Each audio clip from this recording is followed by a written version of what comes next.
segala pujian, hormat serta syukur selama-lamanya. Oh, bagi Dia segala pujian, hormat serta syukur kekal selamanya. Bagi Dia segala pujian, hormat serta syukur selama-lamanya, selama-lamanya, selama-lamanya, selama-lamanya, selama-lamanya. Mari berikan sorak-sorai kemuliaan bagi Yesus Kristus Tuhan kita. Haleluya, haleluya. Bagimu segala hormat, segala pujian, segala kemuliaan, segala kejayaan. Tuhan, kami bersyukur Tuhan. Terima kasih Tuhan Yesus, Engkau sudah meringankan langkah kaki kami untuk kami boleh datang ke rumah-Mu. Kami tidak akan menyia-nyiakan kesempatan kami Tuhan. Kami mau beribadah dengan segenap hati, mempersembahkan pujian penyembahan kami, seluruh sikap kami, keberadaan kami hanya untuk menyenangkan hati Tuhan. Kami tahu Engkau sudah hadir bersama dengan kami. Oleh sebab itu Tuhan, bertatalah lebih lagi di dalam puji-pujian penyembahan kami. Terima kasih Tuhan Yesus, kami siap lebih lagi bersukacita. Di dalam nama Tuhan Yesus, setiap kita yang mau lebih lagi memuji Tuhan sama-sama katakan bersama. Amin. Sekali lagi shalom. Boleh berikan salam namaste kepada kanan kirinya dan katakan Tuhan Yesus mengasihimu. Haleluya. Haleluya. Mari datang kepada Tuhan, sebab Dia adalah junjungan hidup kita. Amin. Haleluya.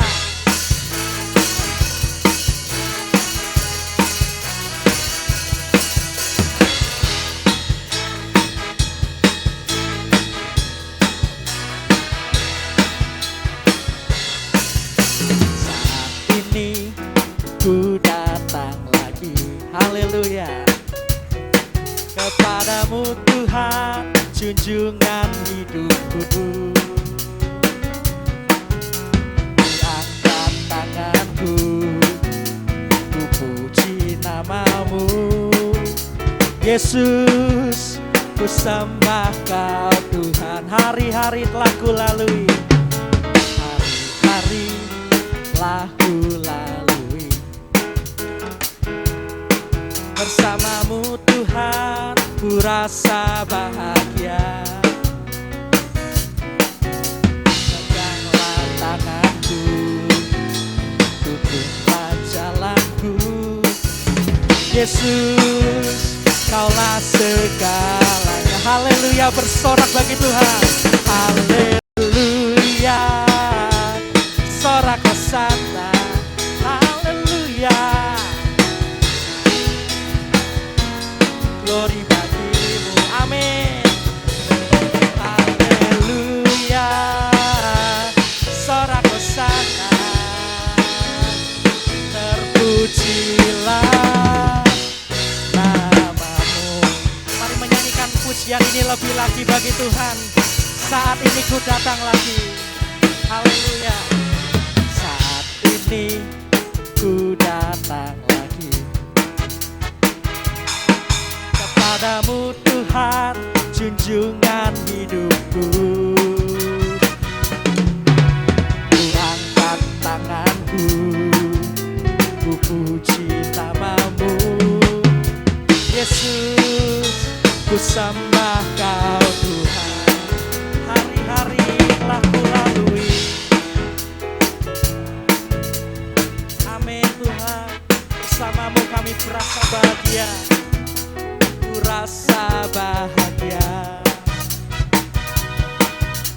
Peganglah tanganku, tunjuklah jalanku, Yesus, Kaulah segalanya. Haleluya, haleluya, Hosana, haleluya, haleluya, glory bagimu, haleluya, haleluya, sorak Hosana, terpujilah nama, haleluya, haleluya, sorak Hosana, amin, haleluya, glory bagimu, haleluya, haleluya, sorak Hosana, terpujilah namamu Tuhan, namamu, terpujilah namamu, terpujilah namamu, terpuji-pujilah namamu Tuhan, pujilah namamu, haleluya.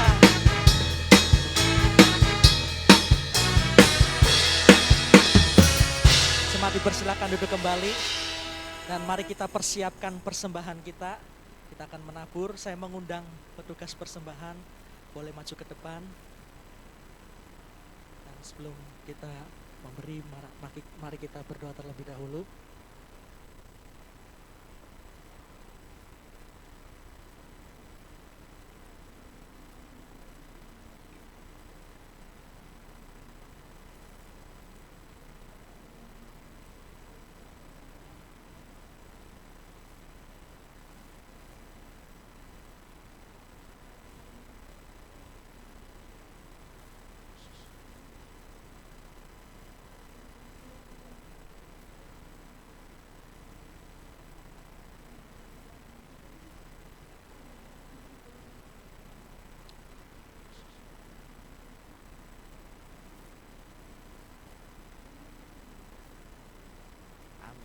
Selamat memberi, Tuhan memberkati.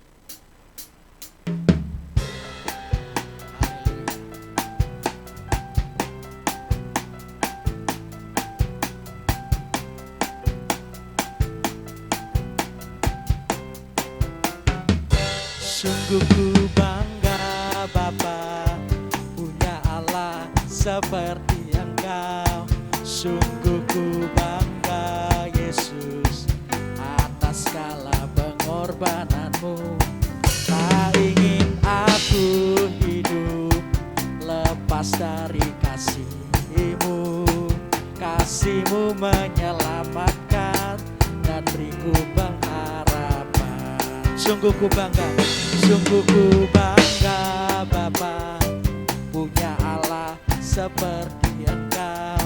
Sungguh ku bangga Yesus atas segala pengorbananmu. Tak ingin aku hidup lepas dari kasih-Mu. Kasih-Mu menyelamatkan dan beriku pengharap. Kini ku persembahkan apa yang aku miliki. Memang tiada berarti bila dibanding dengan kasih-Mu. Namun ku ingin memberi dengan sukacita di hati, karena ku tahu ini menyenangkan hati-Mu. Kini ku persembahkan apa yang aku miliki. Memang tiada berarti bila dibanding dengan kasih-Mu. Namun ku ingin memberi dengan sukacita di hati, karena ku tahu ini menyenangkan hati. Karena ku tahu ini menyenangkan hati-Mu. Karena ku tahu ini menyenangkan hati-Mu. Haleluya.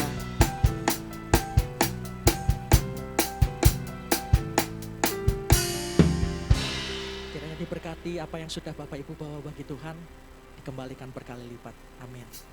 Mari kita persiapkan hati kita untuk menerima firman Tuhan.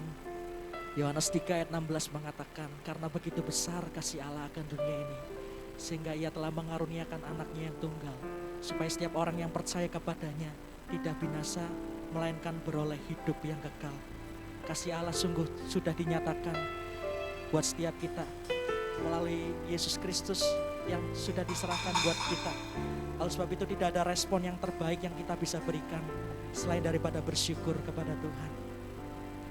Kasih Allahku sungguh telah terbukti ketika Dia serahkan anaknya. Kasih Allah mau berkorban bagi kau dan aku. Tak ada kasih seperti kasih Allahku.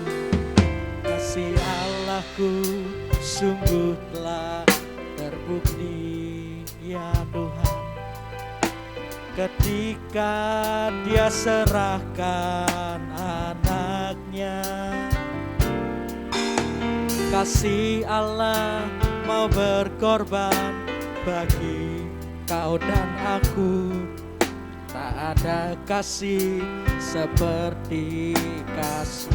Bersyukur, bersyukur, bersyukur, bersyukurlah, bersyukur karena kasih setiamu. Ku sembah, ku sembah, ku sembah dan ku sembah selama hidupku. Ku sembah Tuhan. Haleluya. Terima kasih Tuhan Yesus, sebab kasih-Mu sungguh telah terbukti. Kasih Allahku sungguh telah terbukti ketika Dia serahkan anaknya. Mari kita bangkit berdiri bersama-sama. Kasih Allah mau berkorban bagi kau dan aku. Tak ada kasih seperti kasih. Bersyukur, bersyukur, bersyukur, bersyukurlah, bersyukur karena kasih setiamu. Ku sembah, ku sembah, ku sembah, ku sembah, ku sembah selama hidupku. Ku sembah, bersyukur, bersyukur. Saya serahkan kepada hamba-Nya. Bersyukurlah, bersyukur karena kasih setiamu. Ku sembah, ku sembah, ku sembah dan ku sembah selama hidupku. Ku sembah, sekali lagi katakan bersyukur, bersyukur, bersyukur, bersyukurlah, bersyukur karena kasih setiamu. Ku sembah, ku sembah, ku sembah dan ku sembah selama hidupku. Ku sembah Kau Tuhan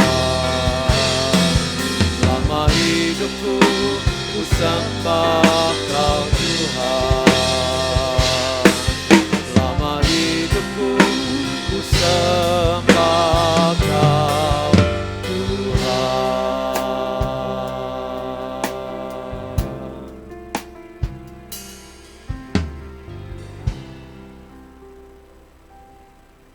Bapa, kami bersyukur kepadamu Tuhan.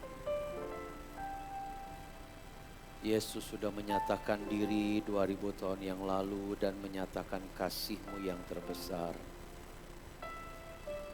Biarlah kami dapat menyambut kasih yang terbesar itu mewarnai hidup kami. sehingga kami pun dapat menyenangkan hati Tuhan. Bapa, Kau menerima segala pujian, penyembahan yang telah kami naikkan menjadi dupa yang harum di hadapan-Mu. Berkati hamba-hamba-Mu yang telah melayani Tuhan. Dan tiba saatnya kami akan duduk diam mendengarkan firman-Mu. Mari Engkau berbicara, urapi hamba-Mu dan kami semua dengan urapan Roh Kudus. Dalam nama Yesus kami berdoa dan bersyukur. Haleluya. Amin. Ya, silakan duduk saudara. Selamat siang Bapak Ibu dan saudara sekalian, Shalom. Ya saudara, kita sudah masuk ke bulan yang keempat. Dan tema kita sudah beralih kepada tema yang baru, yaitu kasih dan pengorbanan Kristus. Dan siang hari ini, saudara, saya memberi judul renungan saya adalah Amazing Love, atau kasih yang luar biasa. Mari kita akan baca di dalam Yohanes 3 ayat yang ke-16. Satu ayat ini kita perlu renungkan baik-baik, saudara. Yohanes 3 ayat yang ke-16, coba kita baca bersama-sama dengan suara yang keras satu ayat ini. 2, 3. Karena begitu besar kasih Allah akan dunia ini, sehingga Ia telah mengaruniakan anaknya yang tunggal, supaya setiap orang yang percaya kepadanya tidak binasa, melainkan beroleh hidup yang kekal. Sekali lagi kita baca ayat ini tanpa melihat. 2, 3. Karena begitu besar kasih Allah akan dunia ini, sehingga Ia telah mengaruniakan anaknya yang tunggal, supaya setiap orang yang percaya kepadanya tidak binasa, melainkan beroleh hidup yang kekal. Saudaraku yang kekasih dalam Tuhan Yesus, kalau kita berbicara tentang kasih Allah yang luar biasa, kita tidak bisa melupakan ayat ini. Kenapa saudara? Sebab ayat ini adalah mungkin satu-satunya atau salah satu ayat yang paling jelas menunjukkan kepada kita bagaimana kasih Allah yang besar tersebut. Nah saudaraku yang kekasih, berbicara tentang kasih sangat menarik kalau kita membaca di dalam Yohanes 3 ayat 16 ini, saudara. Ternyata kata kasih yang dicatat di dalam ayat ini berasal dari bahasa Yunaninya adalah agapau atau agape, saudara. Apa artinya agape ini, saudara? Agape itu artinya adalah menyayangi. Jadi kalau ayat tadi kita ganti dengan kata menyayangi, maka kalimatnya karena begitu besar rasa sayang Allah kepada dunia ini. Nah itulah kata agape, saudara, artinya menyayangi. Lalu agape juga artinya adalah menyukai.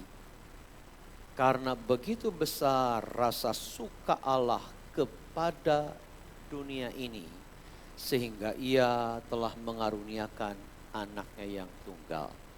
Dan ras agape juga, saudara, artinya adalah menerima.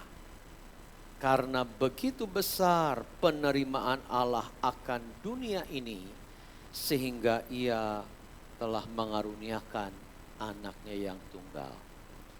Nah saudaraku yang kekasih, perhatikan baik-baik, kita mengenal ada 4 jenis kasih.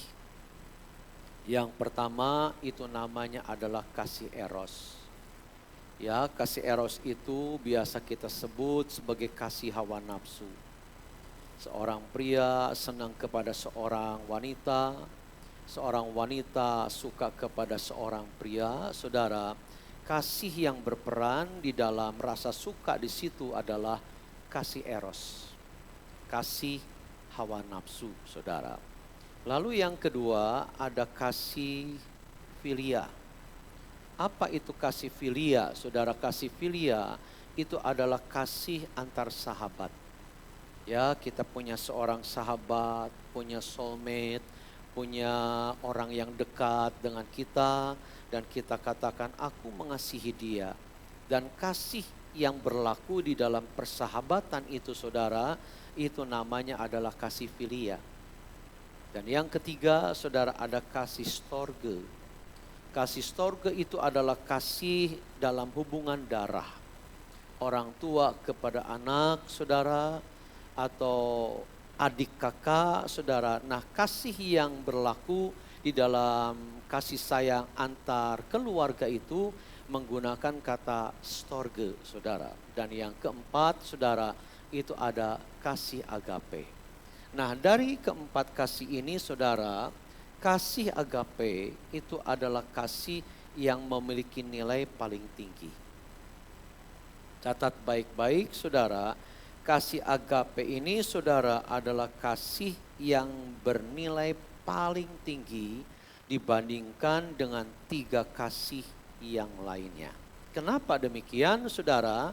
Sebab kasih agape itu, saudara, adalah kasih yang kasih yang tidak dipengaruhi keadaan. Apapun keadaan kita, saudara, mau cacat, mau kotor, saudara, pokoknya saudara, Tuhan itu mengasihi. Inilah kasih yang luar biasa, saudaraku yang kekasih. Makanya kasih agape itu, saudara, adalah kasih yang membuat orang kalau kita menyambutnya, saudara, itu merasa diri kita dihargai. Karena kasih agape itu tidak dipengaruhi keadaan. Lalu kemudian kenapa kasih agape ini kasih yang tertinggi, saudara? Sebab kasih agape ini, saudara, adalah kasih yang menerima apa adanya. Kasih yang menerima apa adanya, saudara. Ketika Tuhan itu mengasihi manusia, keadaan manusia itu sudah kotor. Dia tidak, saudara, minta kamu mandi dulu sana, baru datang kepadaku dan aku terima, tidak. Tuhan menerima kita dalam keadaan yang seperti apa adanya, saudara. Saudara pernah lihat di YouTube, ada orang-orang yang punya kegiatan, saudara. Kegiatannya itu mencari kucing yang terlantar. Ya, kadang-kadang saya lihat ada kucing yang sudah pincang, lalu kemudian kotor, borok, saudara. Pokoknya sudah betul-betul menjijikkan. Tetapi orang yang punya misi menyelamatkan binatang-binatang telantar ini, saudara, mengambil kucing itu apa adanya, saudara. Dirawat, dimandikan, dikasih makan, disusuin, saudara, dan sebagainya. Sampai akhirnya, saudara, kemudian kucing itu jadi sehat lagi. Dan saudara tahu, binatang saja kalau hampir mati, lalu kemudian ada yang memungutnya dan merawatnya, rasa terima kasihnya tuh begitu besar. Saudara pernah melihat seorang bapak bersahabat dengan seekor buaya. Kita pikir buaya itu tidak bisa atau tidak ada rasa terima kasih, ternyata ada, saudara. Ada seekor anak buaya, saudaraku yang kekasih, luka dan hampir mati. Lalu kemudian diambil oleh seorang bapak, dirawat sampai sembuh, saudara. Dan buaya ini berkembang jadi besar, saudara. Kalau kemudian dilepaskan oleh bapak ini ke sungai liar lagi, saudara. Dan saudara tahu, ternyata kalau bapak ini ke sungai itu buaya datang. Bahkan bisa pelukan dengan orang ini, saudara. Buaya itu tidak menggigit buaya saja, saudara. Bisa berterima kasih kepada orang yang merawatnya. Apalagi kita, saudara. Kita ini sebetulnya seperti, saudara, binatang yang cacat, binatang yang kotor, lalu dipungut oleh Tuhan apa adanya, dirawat dan dibersihkan oleh Tuhan. Kalau binatang saja bisa berterima kasih kepada yang memungutnya, seharusnya kita lebih, saudara. Itulah kasih agape, saudara, menerima kita apa adanya. Dan kasih agape juga, saudara, kenapa disebut kasih yang tertinggi? Karena tidak bersyarat. Ini kasih sangat luar biasa, saudara. Dan kasih agape kenapa disebut kasih yang tertinggi, saudara? Sebab kasih agape juga adalah kasih yang tak lekang oleh waktu. Saudaraku yang kekasih, tidak pernah menjadi pudar karena berjalannya waktu, tidak. Dan kita yang hidup berkeluarga, saudara, harus menerapkan kasih ini di dalam kehidupan keluarga kita. Kenapa? Sebab kita bisa berubah. Kalau kita berubah, saudara, kita tidak menerapkan kasih agape, maka kita akan banyak tuntutan kepada pasangan kita dan akibatnya kita bisa bercerai. Saudara tahu ketika istri saya ini belum menikah, itu langsingnya minta ampun.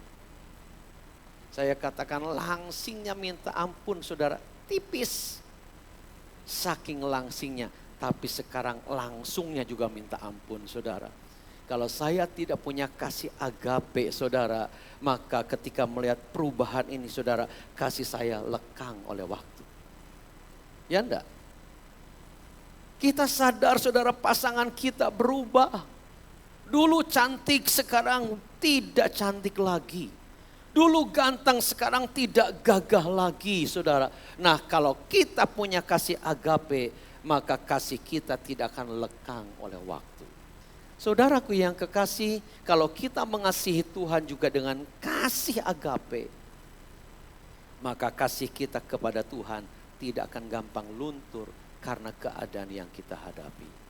Nah, saudaraku yang kekasih, inilah kasih yang paling tinggi, yaitu kasih agape. Dan ternyata ketika firman Tuhan berkata, karena begitu besar kasih Allah akan dunia ini, kata kasih yang ditulis di dalam ayat itu, saudara, itu adalah kasih agape. Nah, apa manifestasi dari kasih, saudara? Perhatikan, kasih bukanlah kasih yang sejati kalau tidak ada manifestasinya. Ternyata, saudara, kasih agape yang Allah nyatakan kepada manusia itu termanifestasi lewat apa, saudara? Lewat pemberian atau pengorbanan. Saudara berkata mengasihi kepada seseorang, tetapi saudara tidak suka memberi kepada orang yang saudara kasihi. Kasih saudara bohong. Saudara berkata aku mengasihi Tuhan, tetapi saudara berat memberi kepada Tuhan. Bohong kasih kita. Sebab manifestasi dari kasih itu, saudara, adalah pemberian atau pengorbanan. Nah, apa yang diberikan oleh Bapa ketika dia mengasihi dunia ini, saudara? Ternyata yang diberikan oleh Bapa itu adalah Yesus. Karena begitu besar kasih Allah akan dunia ini, sehingga ia telah memberikan anaknya yang tunggal.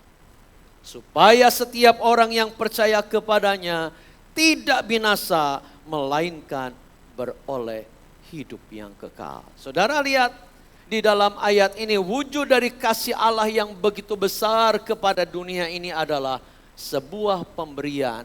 Dan pemberian itu wujudnya adalah pribadi Yesus Kristus. Jadi saudaraku yang kekasih, kalau kita lihat Yesus, kita lihat kasih Bapa yang besar. Kalau kita lihat Yesus, kita lihat kasih Bapa yang besar. Tidak ada kasih yang lebih besar dari Bapa selain daripada wujud Yesus. Makanya siapa yang menolak Yesus, saudara, itu adalah menolak kasih Bapa yang paling besar. Saudara, jangan pernah menukar Yesus dengan apapun. Saudara, jangan menukar Yesus dengan jodoh. Tidak sebanding. Saudara, jangan nukar Yesus dengan kekecewaan. Tidak sebanding, saudara. Yesus adalah pemberian Bapa yang paling besar kepada manusia. Dan itu harus kita syukuri dan kita pegang baik-baik, saudaraku yang kekasih. Nah, jadi saudara lihat, kenapa Bapa itu sampai berbuat seperti itu? Ternyata saudara, yang memotivasi Bapa untuk memberikan Yesus itu adalah kasih. Yang mendorong Bapa memberikan Yesus itu karena Dia mengasihi. Kalau tidak mengasihi, tidak mungkin Yesus turun, saudara. Jadi Yesus diturunkan Bapa ke dalam dunia, itu karena Bapa sangat sayang kepada dunia ini, saudara. Nah, jadi perhatikan saudara, kasih itu adalah motivasi atau pendorongnya, sedangkan pengorbanan itu adalah manifestasi dari kasih itu. Ini adalah dua kata yang tidak bisa dipisahkan. Kalau saudara berkata aku mengasihi, maka saudara harus siap berkorban bagi orang yang dikasihinya. Jadi kasih dan pengorbanan adalah dua kata yang tak terpisahkan. Nah, coba saudara perhatikan. Karena begitu besar kasih Bapa kepada dunia, maka Bapa memberikan Yesus. Nah, kemudian apa yang dilakukan Yesus, saudara, kepada manusia yang harus didatanginya? Ternyata Yesus juga mengasihi manusia. Kalau Bapa mengutus Yesus tapi Yesus tidak mengasihi manusia, penebusan tidak akan pernah terjadi, saudara. Dan untungnya saudara, kita menemukan fakta bukan hanya Bapa yang mengasihi manusia, tetapi Yesus yang diberikan Bapa kepada manusia pun ternyata sangat mengasihi manusia. Dan apa wujud kasih Yesus kepada manusia, saudara? Wujudnya adalah mati di kayu salib. Jadi saudara lihat di sini, saudara, ternyata Yesus juga menunjukkan kasih, dan kasih itu diwujudkan dalam sebuah pengorbanan di kayu salib. Jadi kalau saudara berkata begini, aku mengasihi Tuhan. Aku mengasihi Tuhan, tetapi saudara tidak berani berkorban, itu kebohongan. Sebab orang yang mengasihi Tuhan sungguh-sungguh, saudara, maka dia akan berani memberi atau berkorban bagi Tuhan. Saudara, saya ingat perkataan dari seorang reformator gereja yang bernama Martin Luther. Ketika seseorang bertobat, saudara, maka dia harus membuka dua hal. Yang pertama itu membuka hati. Yang pertama itu membuka hati, saudara, untuk Yesus masuk dan jadi Tuhan dan Juru Selamat. Dan yang kedua yang tidak enak, orang yang bertobat itu harus membuka dompetnya. Saudaraku yang kekasih, mungkin saudara berkata, oh saya membuka hati. Saya sudah membuka hati, tapi kalau buka dompet tunggu dulu. Saudara, sebetulnya penyerahan hidup seseorang itu intinya di hati.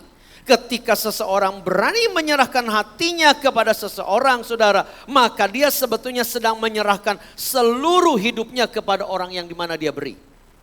Kalau saya berani menyerahkan hati saya kepada istri saya, saudara, maka apa yang ada pada saya itu saya akan berikan kepada dia.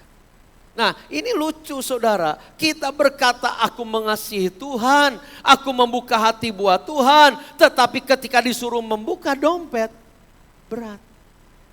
Ini enggak klop, saudara. Enggak klop, saudara. Orang yang mengasihi Tuhan itu harus siap berkorban bagi Tuhan. Nah, pertanyaannya, saudara, apa yang harus kita korbankan? Apa yang dapat kita persembahkan kepada Tuhan, saudara? Sebetulnya ada banyak yang harus kita persembahkan kepada Tuhan, tapi siang ini kita lihat satu saja dulu. Minggu depan kita lanjutkan, saudara. Apa yang harus kita persembahkan kepada Tuhan? Yang pertama yang akan kita pelajari adalah harta kita. Harta kita itu harus kita persembahkan kepada Tuhan. Mari kita baca Lukas 16 ayat 10 sampai 12. Barang siapa setia dalam perkara-perkara kecil, Ia setia juga dalam perkara-perkara besar. Jadi ukurannya perkara kecil, saudara. Dan barang siapa tidak benar dalam perkara-perkara kecil, ia tidak benar juga dalam perkara-perkara besar. Jadi jikalau kamu tidak setia dalam hal mamon yang tidak jujur, siapakah yang akan mempercayakan kepadamu harta yang sesungguhnya? Dan jikalau kamu tidak setia dalam harta orang lain, siapakah yang akan menyerahkan hartamu sendiri kepadamu? Saudaraku yang kekasih dalam Tuhan Yesus, perhatikan di dalam ayat 10. Di sini ada kalimat setia dalam perkara-perkara kecil. Apa itu perkara kecil, saudara? Menurut saudara, uang itu perkara besar apa perkara kecil? Coba berikan jawaban, kok asik. Uang perkara besar apa perkara kecil? Tergantung nominalnya. Pinter kok asik ya. Tergantung nominalnya. Itu menurut pikiran manusia. Kalau koasih kedatangan pengamen. Di dompet koasih itu ada yang merah, ada yang biru, ada yang hijau, ada yang ungu, ada yang kuning, ada yang warna hijau pudar, ada yang kuning kehijau-hijauan. Mana yang akan dikasihkan ke pengamen?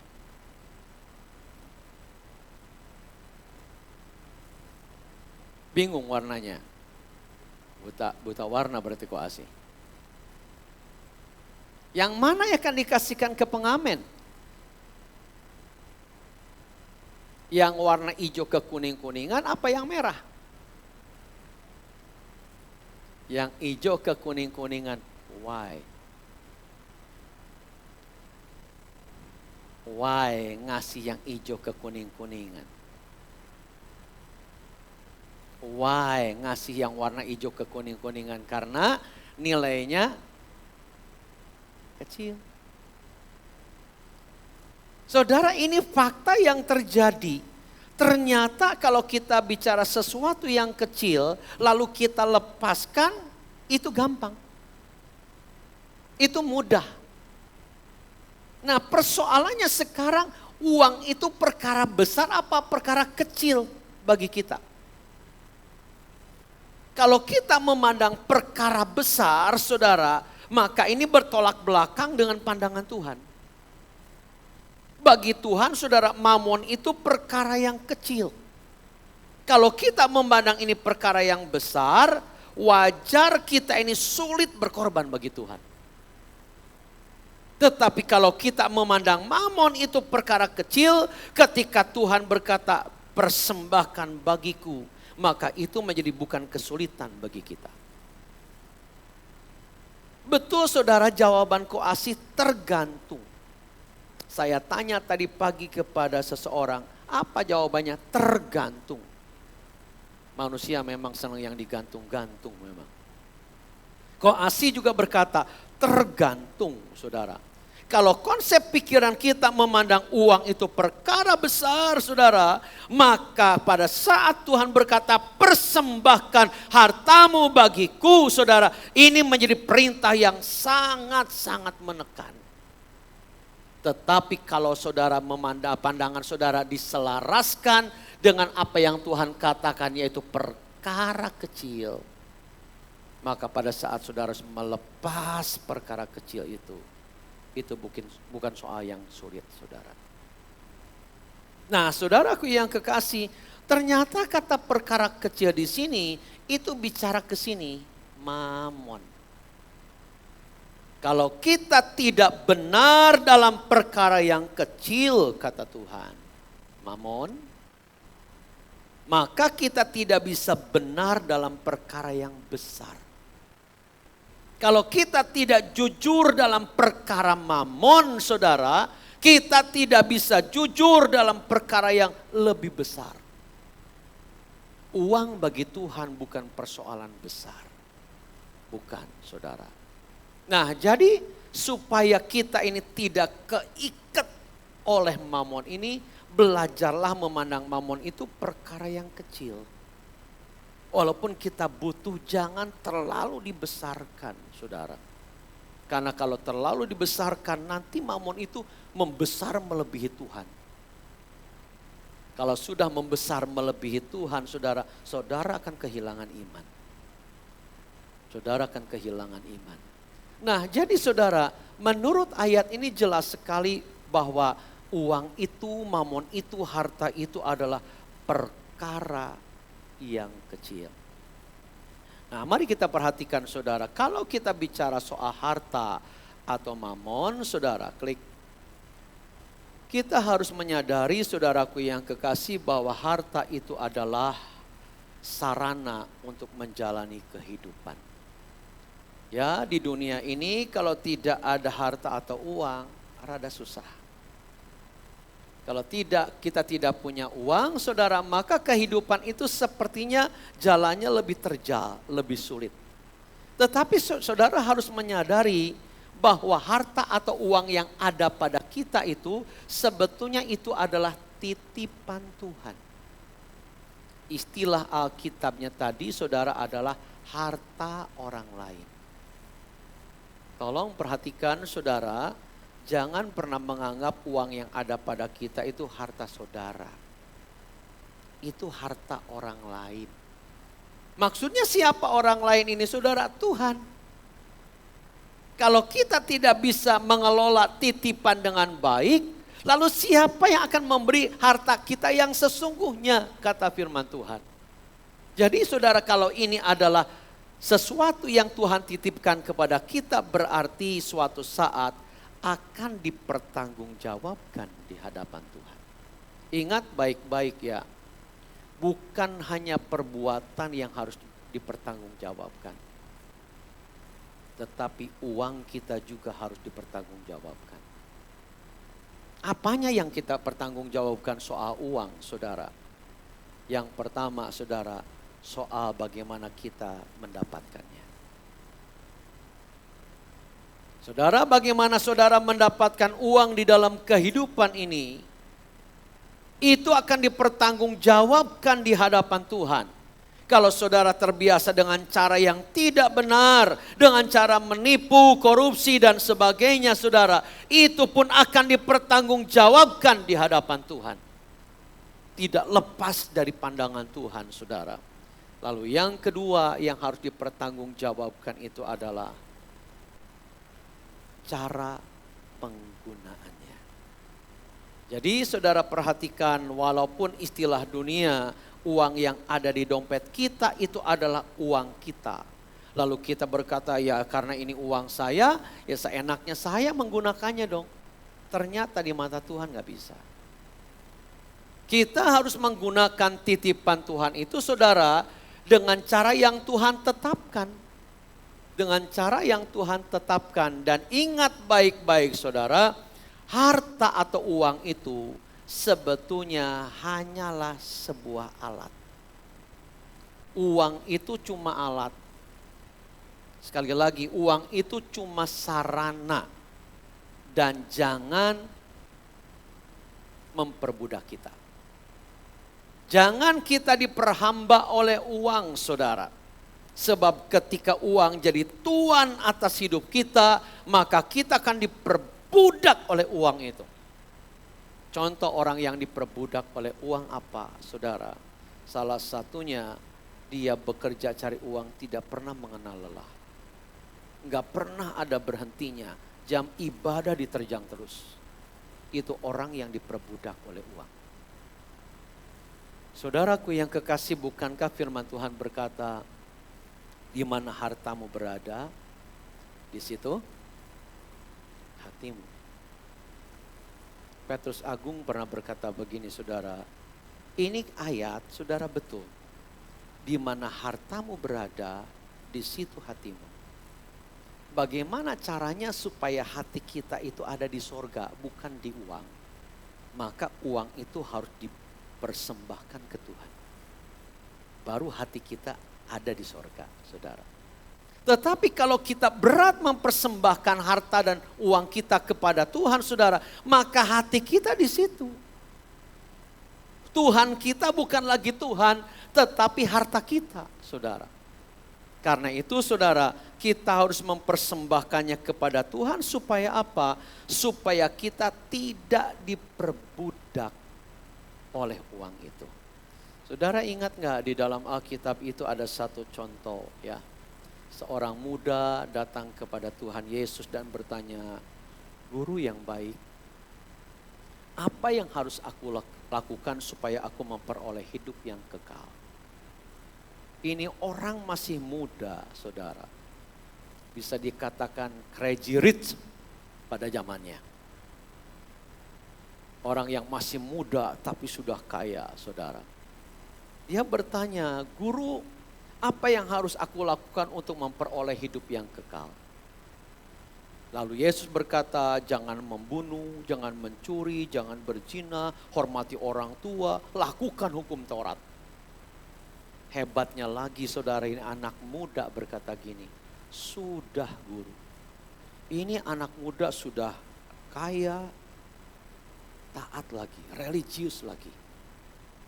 Pokoknya sepertinya kita tiada tandingan lah dengan pemuda ini, nggak sebanding dengan kita."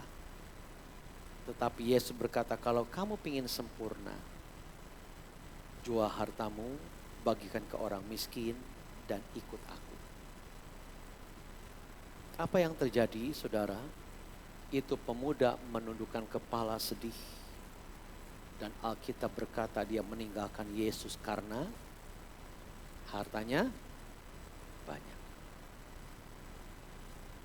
Karena hartanya banyak, saudara. Saudara, kemudian Yesus bilang begini, betapa sukarnya orang kaya masuk sorga. Kenapa orang kaya sukar masuk sorga? Apakah Tuhan tidak suka kita jadi kaya? Tidak. Tuhan tidak anti kita jadi kaya, saudara. Yang tidak boleh itu ingin kaya. Kita bilang tidak boleh ingin kaya. Kenapa, saudara? Sebab orang yang ingin kaya itu akan menghalalkan segala cara. Nah, kenapa Yesus berkata lebih mudah seekor unta masuk ke lubang jarum daripada orang kaya masuk surga? Lubang jarum, jangan saudara bayangannya jarum pentul, jarum jahit itu. Lubang jarum itu sebuah lubang, saudara, kira-kira setinggi begini nih dari lantai sini, kira-kira seginilah.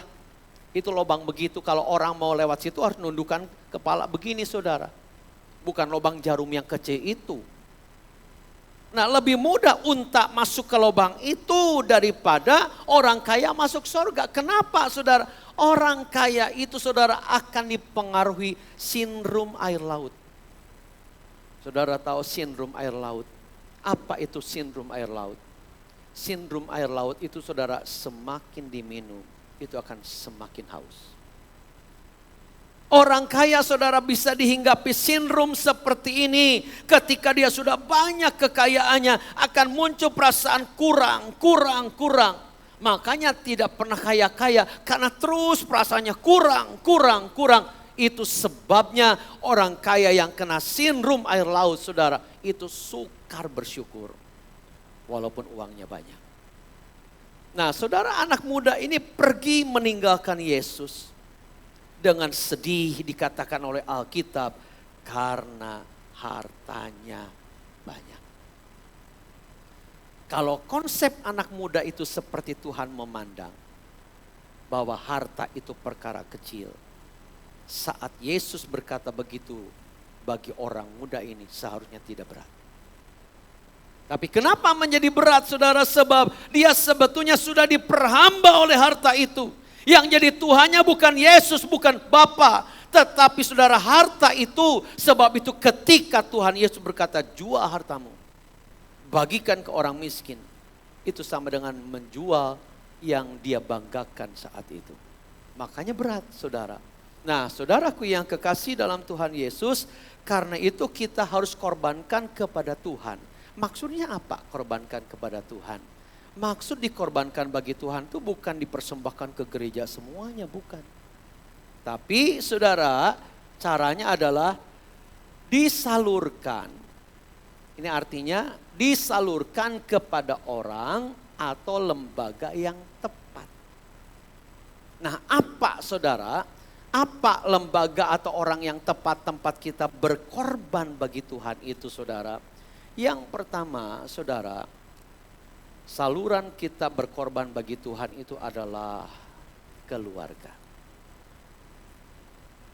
Jadi ketika saudara ini mensejahterakan keluarga, mencukupi keluarga, sebetulnya saudara sedang mempersembahkan harta saudara ke Tuhan. Itu sedang mempersembahkan harta saudara ke Tuhan, saudara. Coba kita baca ayat ini ya. 1 Timotius 5 ayat yang ke-8. Demikian bunyinya saudara. Tetapi jika ada seorang yang tidak memeliharakan sanak saudaranya, apalagi seisi rumahnya, orang itu murtad dan lebih buruk dari orang yang tidak beriman. Orang yang tidak memperhatikan kebutuhan keluarganya dengan baik, saudara, orang itu murtad dan lebih buruk daripada orang yang tidak beriman. Kan ada saudara, walaupun tidak banyak, orang-orang kalau untuk keluarga pelit. Tapi kalau untuk orang lain dia tidak pelit, ada yang begitu. Kadang-kadang saudara, dia gajinya besar, tapi untuk kebutuhan keluarga dia menjatah istrinya dengan jumlah tertentu. Misalnya saudara gajinya 5 juta. Kalau dia kasihkan ke istrinya nih 1 juta buat kebutuhan sebulan harus dicukupkan. Stres enggak? Yang stres yang mana? Istrinya apa suaminya? Halo? Nih 1 juta aku ngasihkan ke Ciliana. Pokoknya makan cukup sebulan. Mintanya makan enak terus. Harus ada daging, harus ada ikan, harus ada babi. Tapi dibatasi 1 juta saudara, harus cukup. Yang stres yang mana, suami apa istri? Yang bilang suaminya yang sedang melakukan itu di dalam kehidupannya. Menjatah saudara, waduh saudara, itu neken istri di rumah luar biasa kalau begitu. 1 juta, 4 juta dipakai foya-foya. Istrinya stres gimana caranya mencukupkan uang itu. Dibelikanlah kalender cukup setahun. Saudaraku yang kekasih dalam Tuhan, jadi kalau ada orang yang ingin enaknya sendiri saudara, tapi keluarga ditelantarkan, tidak dicukupi, ini lebih murtad daripada orang yang tidak beriman, kata firman Tuhan. Jadi kalau saudara mensejahterakan, mencukupi keluarga, sebetulnya saudara sedang berkorban bagi Tuhan. Karena mencukupi keluarga itu kehendak Tuhan, saudara. Makanya suami-suami harus banting tulang. Harus kerja keras untuk mencari nafkah. Supaya keluarga itu saudara sejahtera. Jangan kayak di sebuah tempat di Indonesia yang kerja keras itu perempuan. Ada kan? Suaminya jadi bapak rumah tangga. Ada di daerah tertentu bukan ibu rumah tangga tapi bapak rumah tangga. Yang cari nafkah itu istrinya, saudara, ada.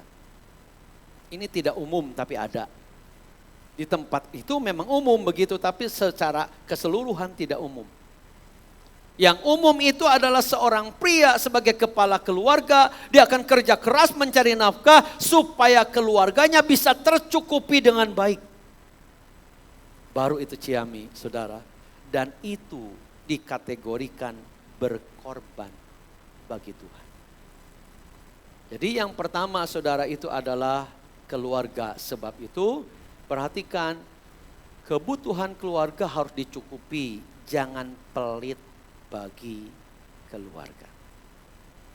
Jangan pelit bagi keluarga tapi cukupilah kebutuhannya saudara. Yang kedua, apa saluran yang tepat sebagai kita berkorban bagi Tuhan? Yang kedua saudara adalah orang tua. memberi kepada orang tua. Efesus 6 ayat yang kedua, hormatilah ayahmu dan ibumu. Ini adalah suatu perintah yang penting, seperti yang nyata dari janji ini. Hormatilah ayahmu dan ibumu, ini adalah suatu perintah yang penting. Saudara, bagaimana kita bisa menghormati orang tua kita? Kalau kita mau menghormati orang tua kita semasa mereka hidup. Kalau sudah meninggal, mereka tidak merasakan penghormatan itu. Kadang-kadang ada orang, saudara, ketika orang tua masih hidup dibentak-bentak, dilawan, disakiti, saudara. Setelah orang tuanya meninggal, baru dia nyesel. Baru dia nyesel, sebagai pelampiasan rasa bersalahnya, dia bangun kuburan orang tuanya yang mahal. Percuma. Percuma orang tua kita tidak merasakan. Tidak merasakan penghormatan itu, saudara.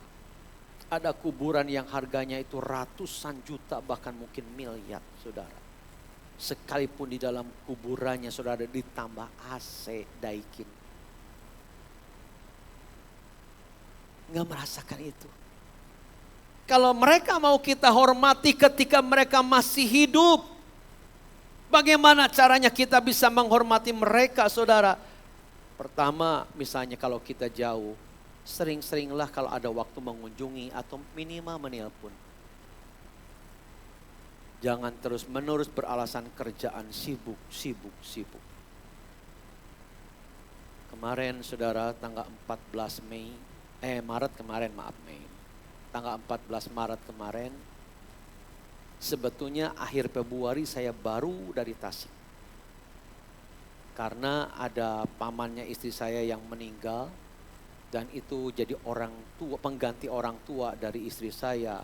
Jadi saya harus paksakan datang. Berangkat dari sini bersama Nathan Mehem jam 4:30 kurang, nyampe sana jam 8. Jam 8 pagi, acara jam 8:30, saudara.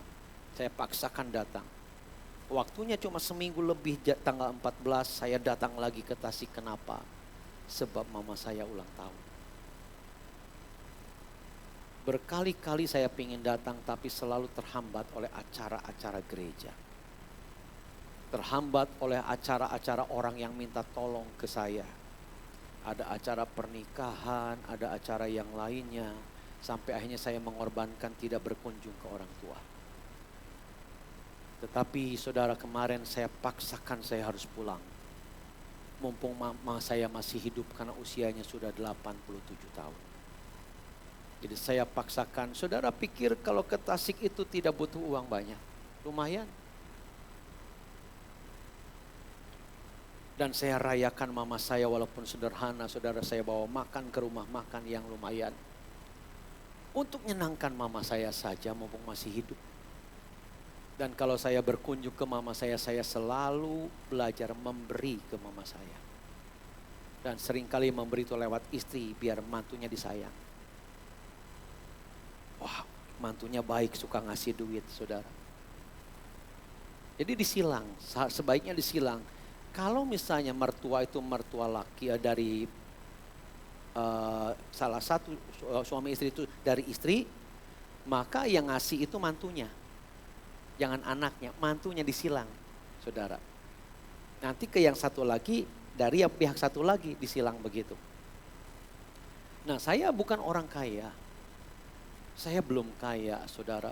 Tapi saya belajar menghormati orang tua, menyenangkan orang tua dengan apa yang bisa saya beri. Dan itu sudah saya praktekkan ketika saya masih di Mejasem. Di mana saya itu sangat terbatas tetapi belajar menyisihkan untuk memberi kepada orang tua. Kenapa, saudara? Sebab Tuhan berkata hormatilah ayahmu dan ibumu.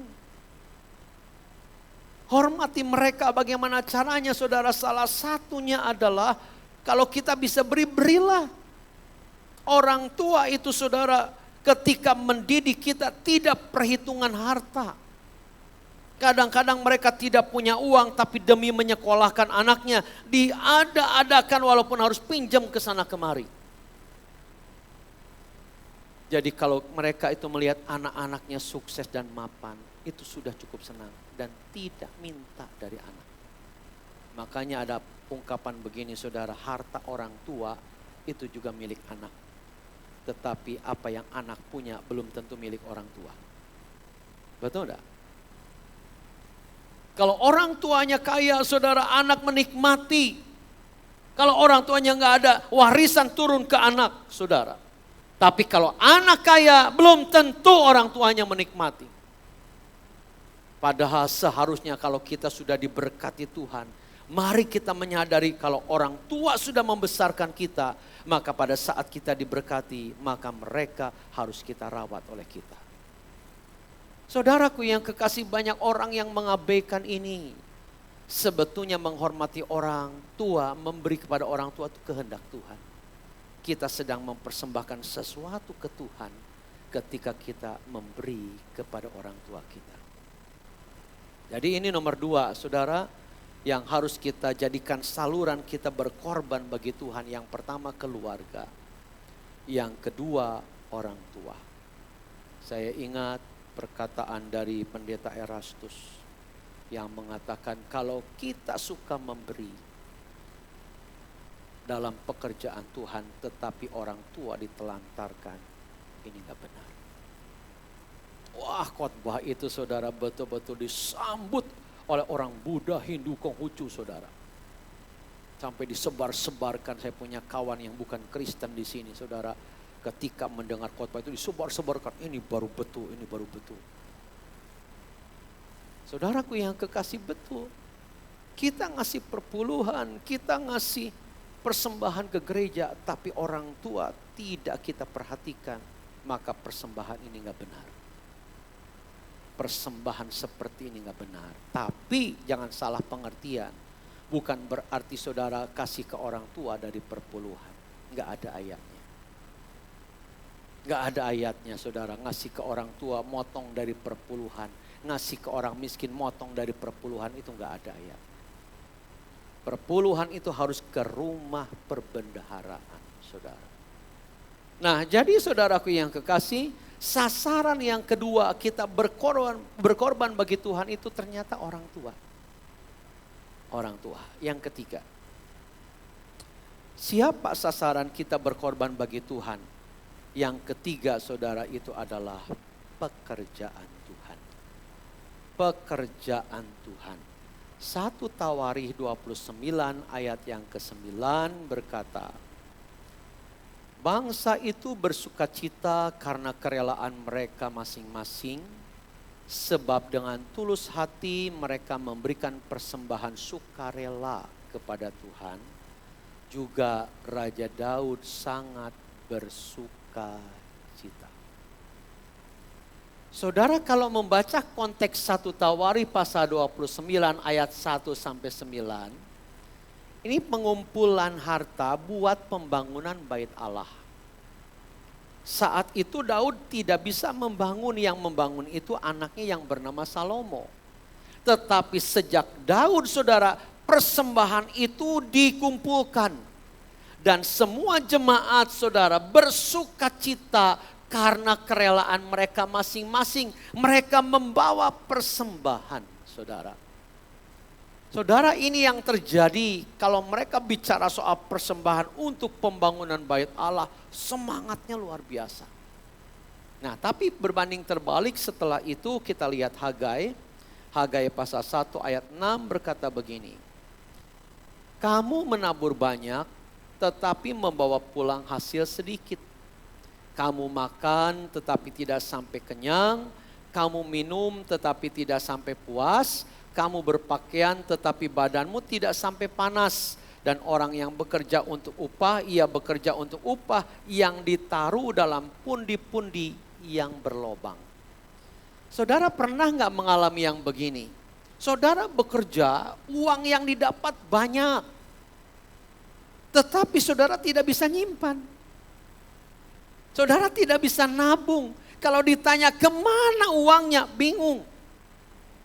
Kalau saudara pernah mengalami yang begitu, saudara, ini artinya pundi-pundi yang berlobang. Dapatnya banyak, Tetapi kok nggak bisa disimpan kemana ya? Ketika ditanya digunakan buat apa? Bingung kita. Nah ini saudara, pundi-pundi yang berlobang. Saudara, kenapa bisa begitu? Lihat ayat 9. Ayat 9 saudara berkata begini. Kamu mengharapkan banyak, tetapi hasilnya sedikit. Dan ketika kamu membawanya ke rumah sendiri bukan ke rumah Tuhan, aku menghembuskannya, kata Tuhan. Aku menghembuskannya, ini Tuhan yang ngomong saudara. Oleh karena apa? Demikianlah firman Tuhan semesta alam. Oleh karena rumahku, ini bait Allah, yang tetap menjadi reruntuhan, sedang kamu masing-masing sibuk dengan urusan rumahnya sendiri. Saudaraku yang kekasih, lihat di sini, kamu mengharapkan banyak, tetapi hasilnya kok sedikit ya. Tuhan menghembuskan. Kenapa Tuhan menghembuskan saudara? Sebab kita tidak peduli dengan pembangunan rumah Tuhan. Saudaraku yang kekasih, sebetulnya pekerjaan Tuhan di sini apa? Coba perhatikan, yang pertama salah satunya adalah pembangunan. Sebetulnya pembangunan ini tanggung jawab siapa sih? Apakah ini tanggung jawab Om David seperti tanah belakang? Tidak. Tolong perhatikan baik-baik saudara. Saya pasti bertanggung jawab dengan semua yang terjadi karena saya pemimpin di sini. Tetapi itu semua bukan punya saya. Seandainya Tuhan itu memindahkan saya dari kota Pemalang atau memanggil saya, itu bukan warisan untuk keluarga saya. Bukan. Kalau saudara punya perusahaan dan saudara meninggal, itu buat siapa? Buat anak-anak. Itu warisan.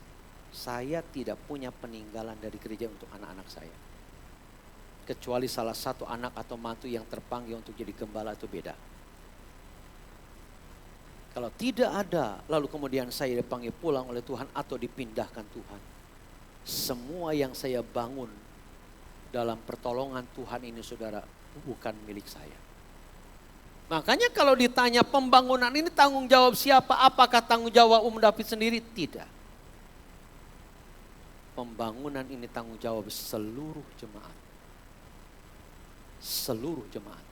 Bukan tanggung jawab saya, saudara. Walaupun nampaknya seret, saudara, persembahan, saya nggak terlalu takut, biarin saja, biar jalan aja. Kalau Tuhan sudah menetapkan, Tuhan akan menyelesaikan. Coba saudara lihat dari minggu ke minggu persembahannya makin sedikit. Nanti ada orang yang bertanya, why?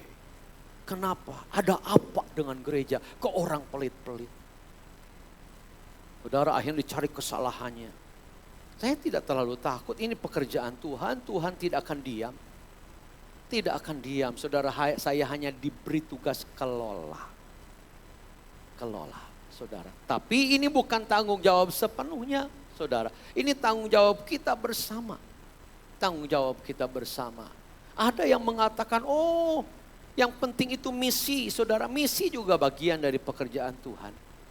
Lalu kemudian ini tidak didukung, ya terserah. Terserah. Ini pekerjaan Tuhan juga saudara, termasuk maaf perpuluhan. Itu masuk bagian pekerjaan Tuhan.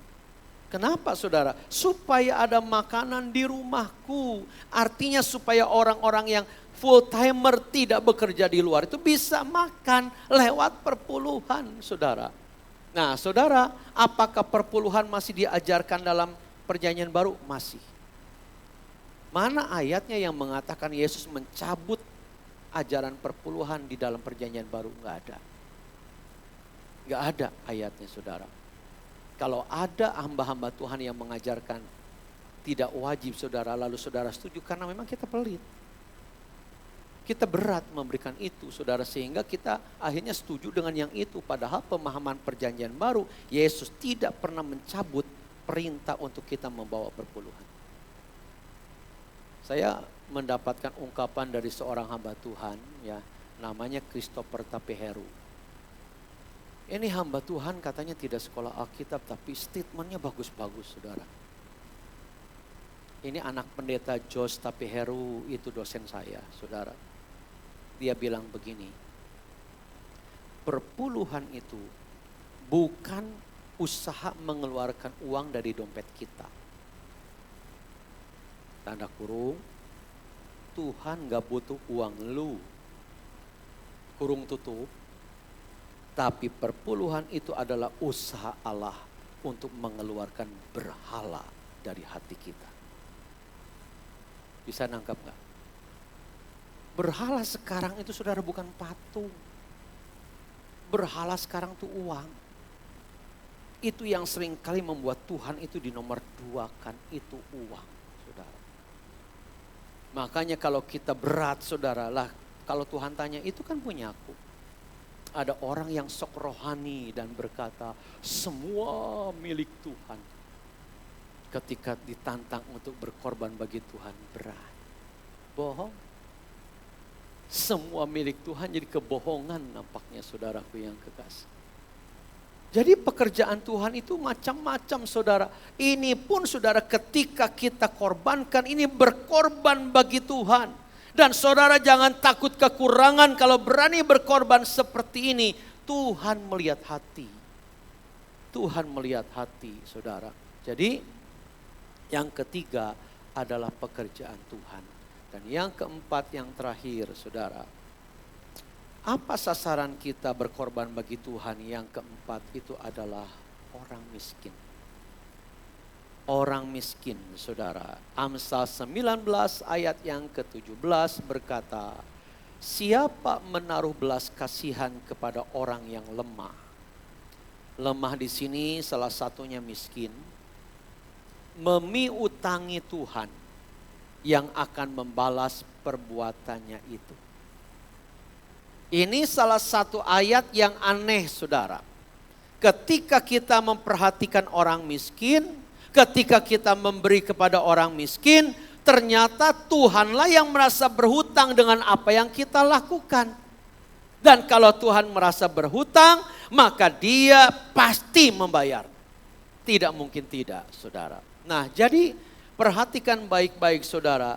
Sasaran kita berkorban bagi Tuhan itu yang keempat adalah orang miskin. Ingat baik-baik. Orang miskin itu selalu ada dimanapun. Tapi carilah orang miskin yang benar-benar miskin. Bukan yang bermental peminta dan malas, saudara. Tapi carilah orang yang benar-benar miskin. Bantulah mereka dan itu sedang berkorban bagi Tuhan. Nah, lihat kalimat akhirnya, saudara. Kalimat akhirnya begini. Kristus telah berkorban segalanya bagi kita. Maka kita pun harus berkorban bagi Tuhan. Dan inilah yang namanya keseimbangan. Saudaraku yang kekasih, saya mendapatkan sebuah kesaksian dari seorang pemimpin partai tentang ayahnya. Namanya Grace Natali, saudara tahu ya. Dia pemimpin partai PSI yang digandrungi anak muda, ini partai, saudara. Bagaimana dia bersaksi tentang orang tuanya yang suka menolong. Nah, dia jadi dokter karena terinspirasi papahnya. Jadi dia juga dokter, papahnya dokter, saudara. Dia berkata gini, saya ini dengan papa sangat dekat. Hampir bisa dikatakan di mana ada papa, di situ ada saya. Sampai suatu hari ketika saya sedang nonton TV, itu malam hari, tiba-tiba telepon di rumah berdering.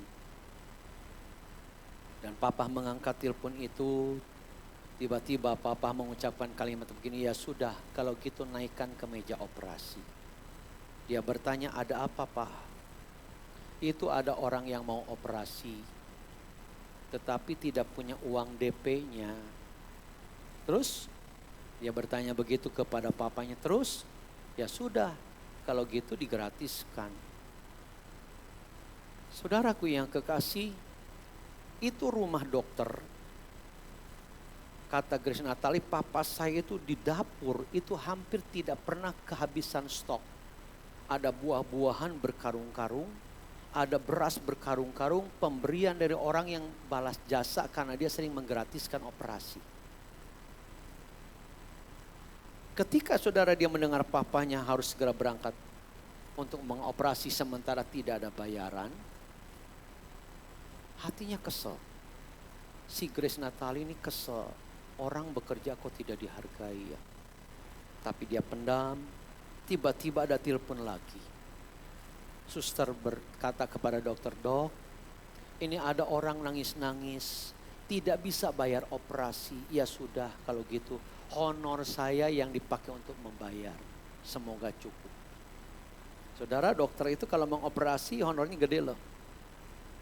Tapi yang dioperasi nggak bisa bayar. Honor dokter itu dipakai nutup untuk membayar yang dioperasi.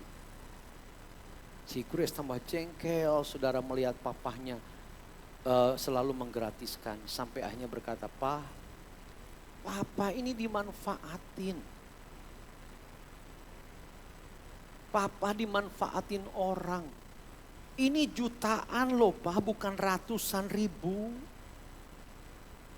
Tapi papanya berkata, nggak apa-apa nak. Tuhan nyuruh papa yang bayar. Dan tugas papa sebagai dokter di hadapan Tuhan selesai. Wah, dia tambah-tambah panas saudara. Ketika dia pulang dari Jakarta setelah kuliah saudara, tahun berapa itu.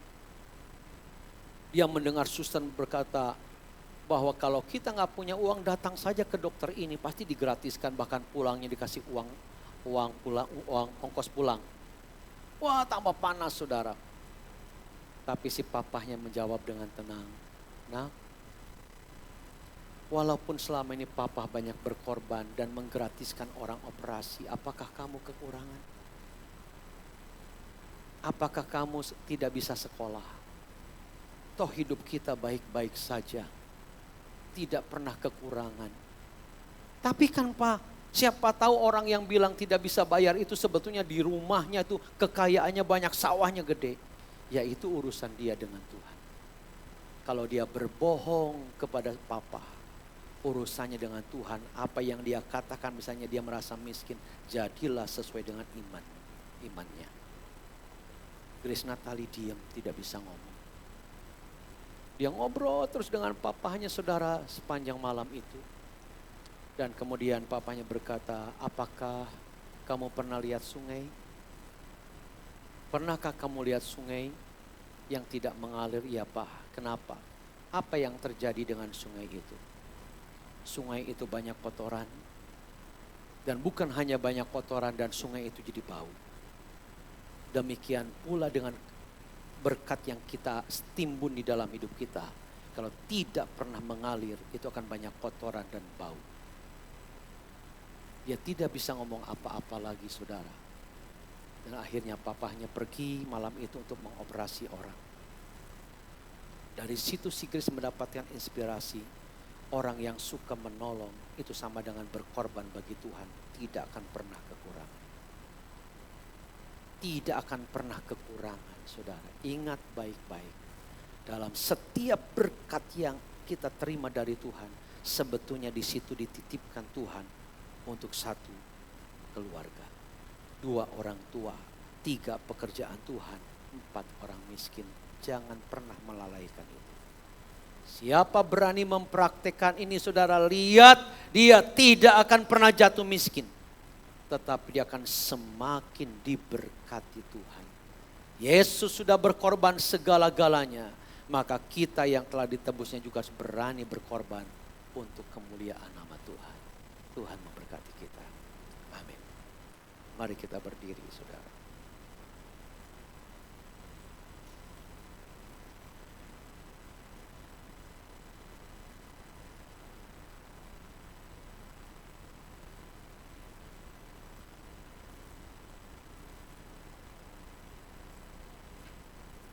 Mari kita hampiri Tuhan dengan segenap hati kita. Kasih Allahku sungguh telah terbukti.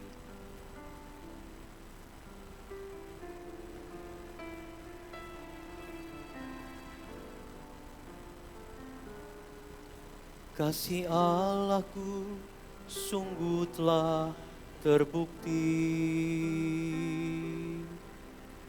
ketika Dia serahkan anaknya. Kasih Allah mau berkorban bagi kau dan aku. Tak ada kasih seperti kasih-Mu, kasih Allahku. Kasih Allahku sungguh telah terbukti ketika Dia serahkan anaknya. Kasih Allah mau berkorban bagi kau dan aku.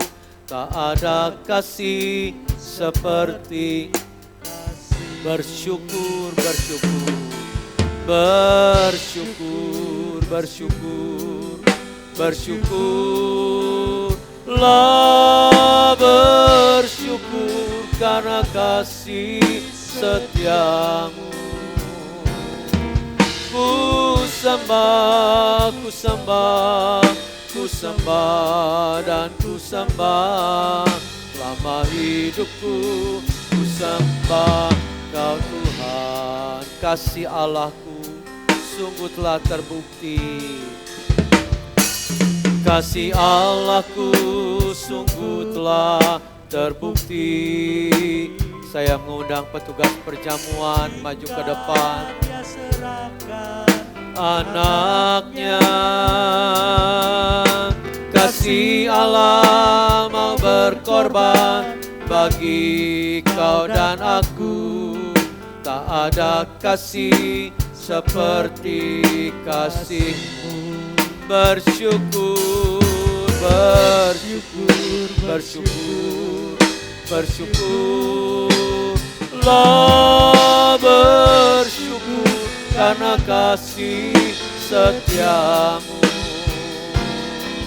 Ku sembah, ku sembah, ku sembah dan ku sembah.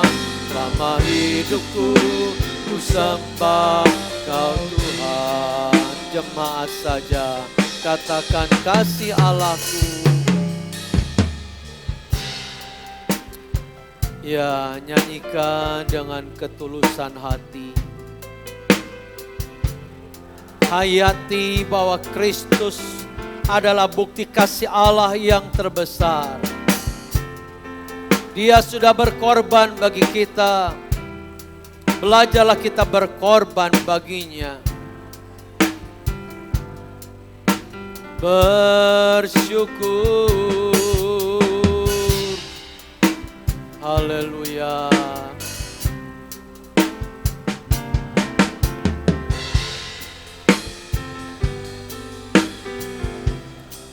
Ku sembah, ku sembah.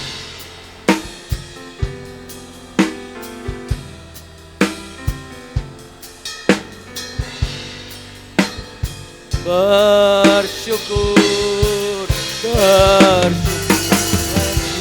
haleluya.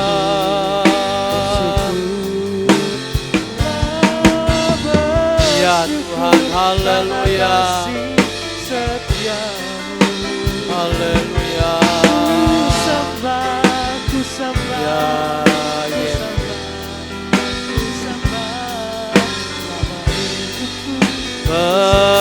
Bersyukur, bersyukur, bersyukur, bersyukurlah, bersyukur karena kasih setiamu. Ku sembah, ku sembah, ku sembah dan ku sembah. Selama hidupku ku sembah Kau Tuhan. Selama hidupku ku sembah Kau Tuhan. Selama hidupku ku sembah Kau Tuhan. Oh,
buat pengorbananmu ya Yesus.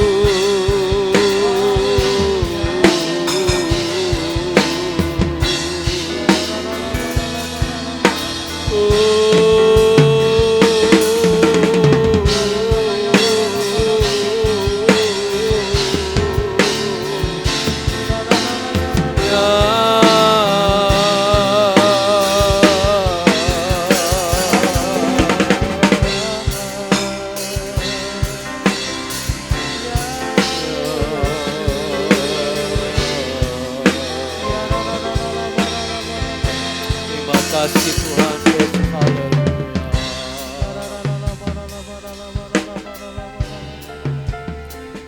Mari angkat tangan bersama-sama. Semuanya mengangkat tangan. Tuhan Yesus, terima kasih buat pengorbananmu Tuhan. Terima kasih buat kasih-Mu yang telah dinyatakan lewat pengorbanan. Sekarang ajarkan kami, mampukan kami Tuhan.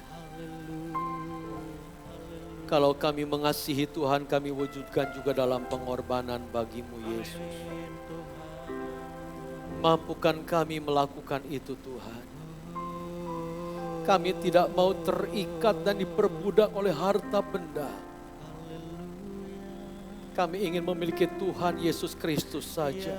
Engkaulah yang jadi Tuhan atas hidup kami Tuhan. Terima kasih buat teladan pengorbanan-Mu ya Bapa. Mulai saat ini kami akan belajar berkorban bagi Tuhan. Roh Kudus memampukan kami. Roh Kudus menolong kami.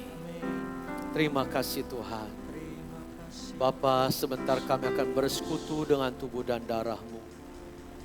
Berkati roti dan anggur dan layakkan kami masuk di dalam perjamuan yang kudus. Urapi pelayan perjamuan. Urapi kami semua. Dalam nama Yesus kami berdoa dan bersyukur. Haleluya. Amin. Amin. Silakan duduk saudara. Jika ada di antara saudara yang belum memahami tentang perjamuan, mohon tidak mengambil.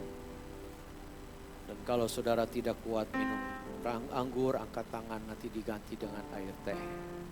Berdoa sejenak setelah mendapatkan roti dan anggur, lalu kita nyanyi bersama pujian ini.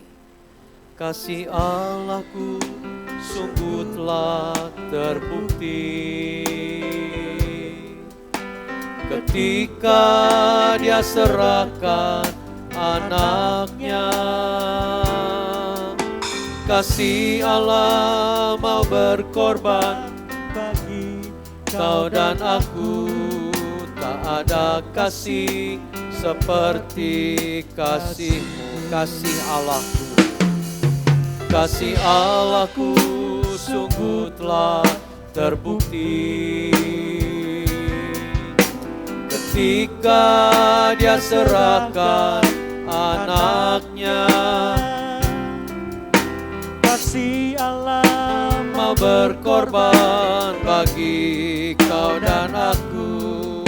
Tak ada kasih seperti kasih-Mu. Bersyukur, bersyukur, bersyukur, bersyukurlah, bersyukur karena kasih setiamu. Ku sembah, ku sembah, ku sembah dan ku sembah. Selama hidupku ku sembah Kau Tuhan. Jemaat saja katakan kasih Allahku.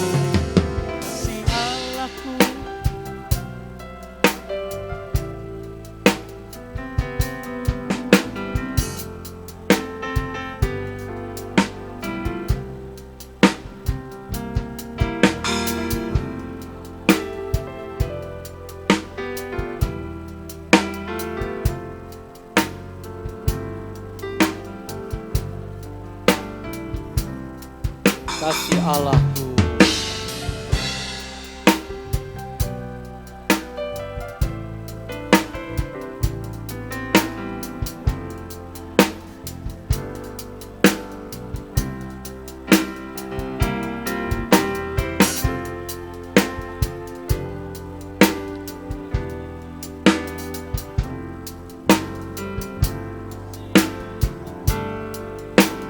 Bersama-sama katakan bersyukur, bersyukur, bersyukurlah, bersyukur karena kasih setia. Mari kita berdiri bersama-sama. Ku sembah, angkat roti dengan tangan kanan tinggi-tinggi. Selama hidupku ku sembah. Sekali lagi katakan bersyukur.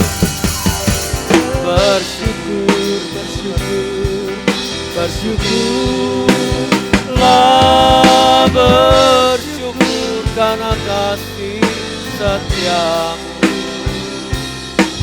Ku sembah, ku sembah, ku sembah dan ku sembah. Selama hidupku ku sembah Kau Tuhan. Selama hidupku ku sembah Kau Tuhan. Selama hidupku ku sembah Kau Tuhan.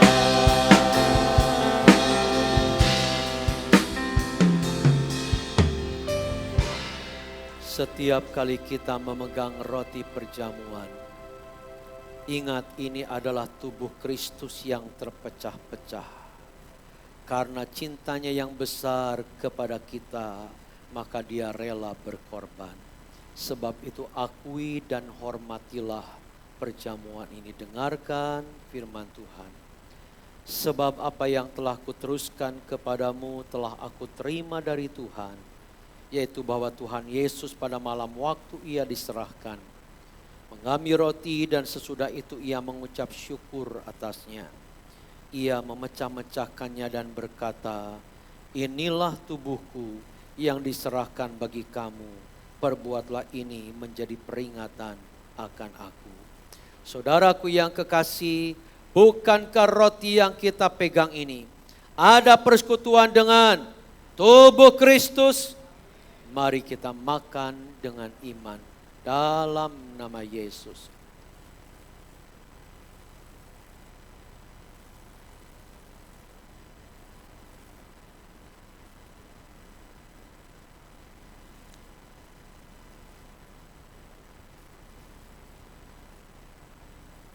Sesudah makan angkat cawan.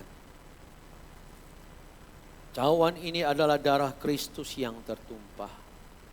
darah yang menyucikan dosa-dosa kita.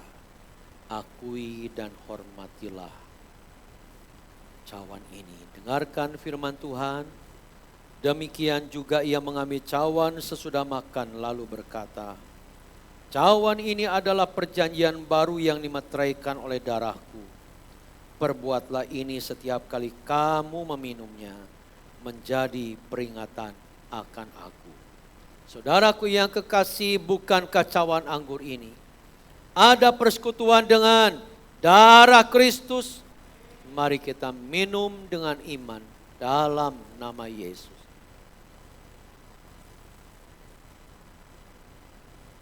Ucapkan syukur kepada Tuhan. Bapa, kami bersyukur buat kasih sayang dan pengorbanan Tuhan bagi kami. Sungguh kami menemukan pengharapan di dalam Engkau saja. Sebab itu kami mau mengasihi Tuhan. Bagi rasa syukur kami juga mau belajar taat. Setia sampai Tuhan memanggil. Sebentar kami akan mengembalikan apa yang harus kami kembalikan. Dan kami memberikan apa yang dapat kami berikan. Dalam nama Yesus kami berdoa dan bersyukur. Haleluya. Amin. Ya, tanda cap.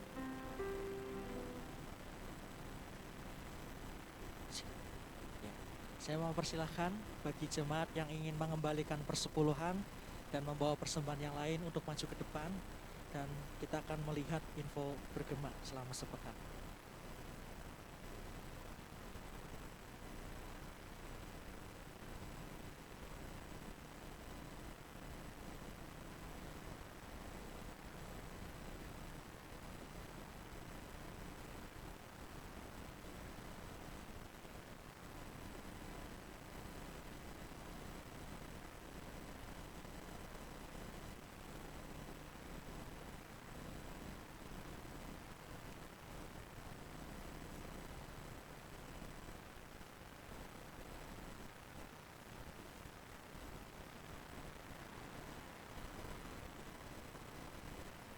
(2022) Berita Gereja Samaria selama sepekan adalah sebagai berikut.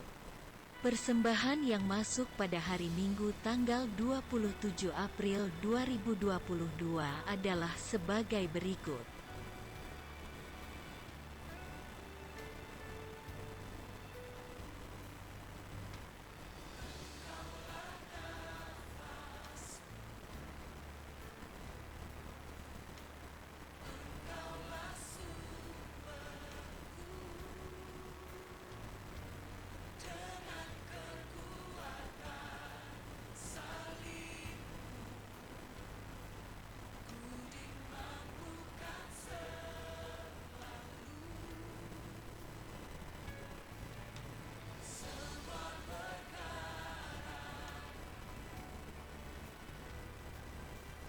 Tema khotbah bulan ini, kasih dan pengorbanan Kristus.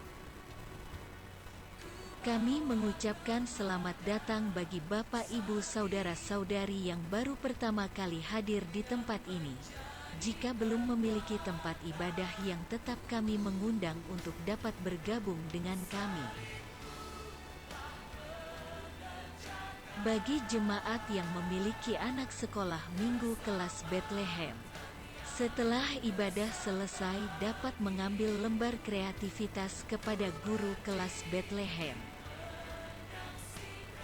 Telah dipanggil pulang ke rumah Bapa di sorga, Ibu Lydia Setiawati Rudrasono pada hari Kamis tanggal 31 Maret 2022 pukul 5:30 sore dan dimakamkan pada hari Minggu tanggal 2 April 2022.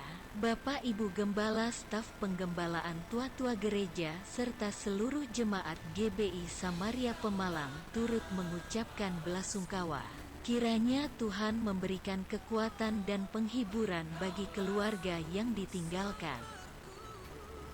Telah dipanggil pulang ke rumah Bapa di sorga, Ibu Ratni, ibu dari Ibu Ripka Rustini, pada hari Jumat tanggal 1 April 2022 jam setengah 9 pagi dan sudah dimakamkan di Pati. Bapak Ibu Gembala, staf penggembalaan tua-tua gereja, serta seluruh jemaat GBI Samaria Pemalang turut mengucapkan belasungkawa. Kiranya Tuhan memberikan kekuatan dan penghiburan bagi keluarga yang ditinggalkan. Mari bersyafaat bersama bagi pekerjaan Tuhan. Bergabunglah bersama kami dalam kegiatan doa GBI Samaria. Doa pagi setiap Rabu dan Jumat pukul 5 pagi. Doa puasa setiap Sabtu pukul 12 siang. Berikut ini adalah jadwal pelayanan untuk ibadah minggu depan.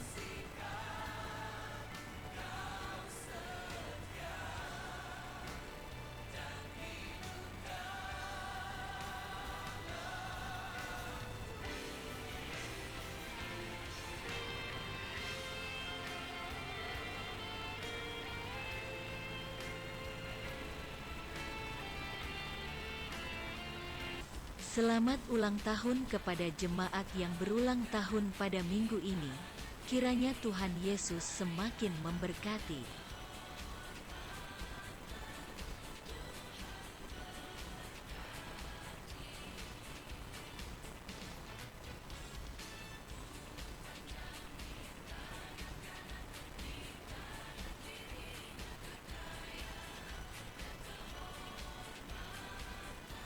Kegiatan sepekan jemaat dapat melihat di layar LCD atau di kolom informasi buletin.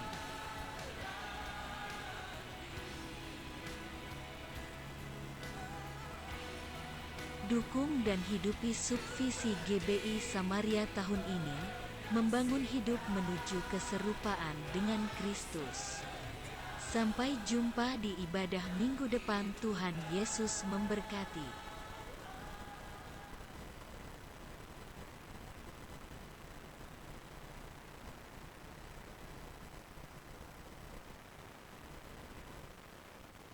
Ya, mari kita akan melihat laporan persembahan pembangunan pengembangan gereja.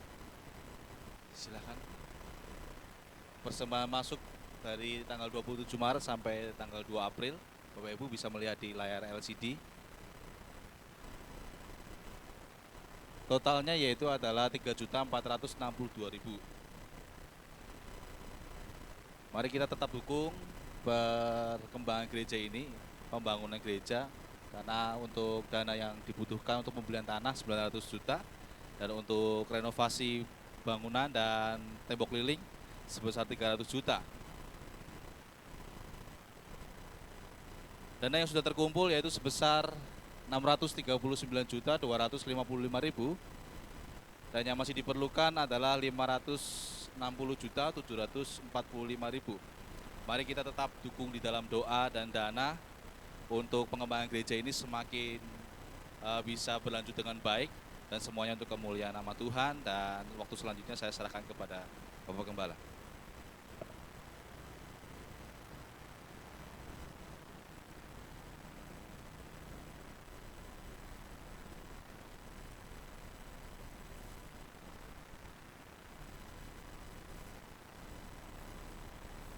Ya, saudara, hari ini sebentar setengah 12 siang akan ada upacara pemberangkatan jenazah ibu kita, yaitu Ibu Lisan. Ya, saya secara pribadi kehilangan beliau karena beliau itu seorang bendahara kas kecil yang mungkin belum tergantikan, dalam arti walaupun sudah 3 tahun terus jalan dia lakukan, ya. Dan dengan tulus beliau melakukan semua itu, tetapi tiba-tiba Tuhan memanggilnya dan saya kehilangan. Biasa duduk di sini, sekarang tidak ada, ya.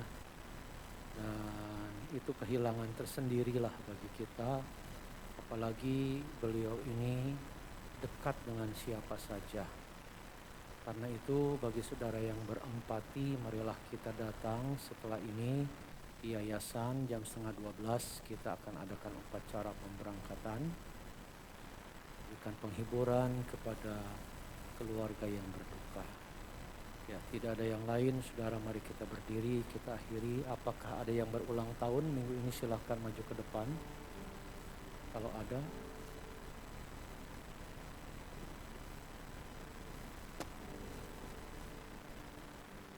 Mulialah nama-Mu Tuhan,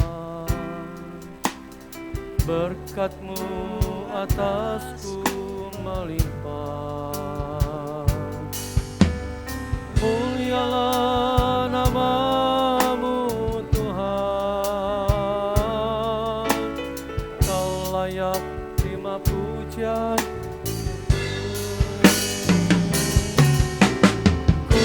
Kudus, kudus, kuduslah Tuhan, suci, suci, sucilah Tuhan selamanya.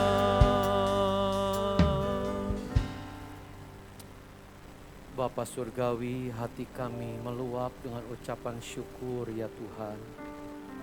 Buat penyertaan Tuhan di dalam hidup kami, khususnya buat anak-Mu Widelmi.